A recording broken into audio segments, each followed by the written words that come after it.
৬৪,০০০ টাকা তুলে দিয়েছেন সাবেক ফুটবলার, সংগঠক ও গণমাধ্যম কর্মীরা। বুধবার কুর্মিটোলা জেনারেল হাসপাতালে শামীমের মায়ের হাতে তুলে দেওয়া হয় এই অর্থ। মায়ের মতো শামীমেরও একটু একটু করে ফিরে আসছে বিশ্বাস। পাশে দাঁড়ানো মানুষদের প্রতি কৃতজ্ঞতায় নুয়ে এসেছে যন্ত্রণাকাতর মুখ। কারণ সবাই আমার পাশে, সবাই সহযোগিতা করতেছে, সবাই আসছে।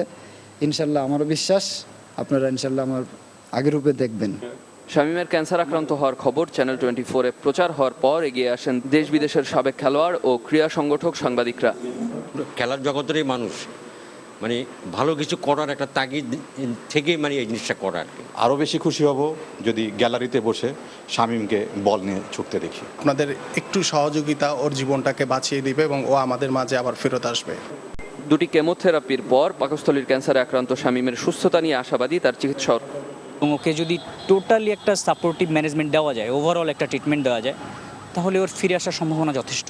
ইভান ইকরাম, চ্যানেল 24, ঢাকা।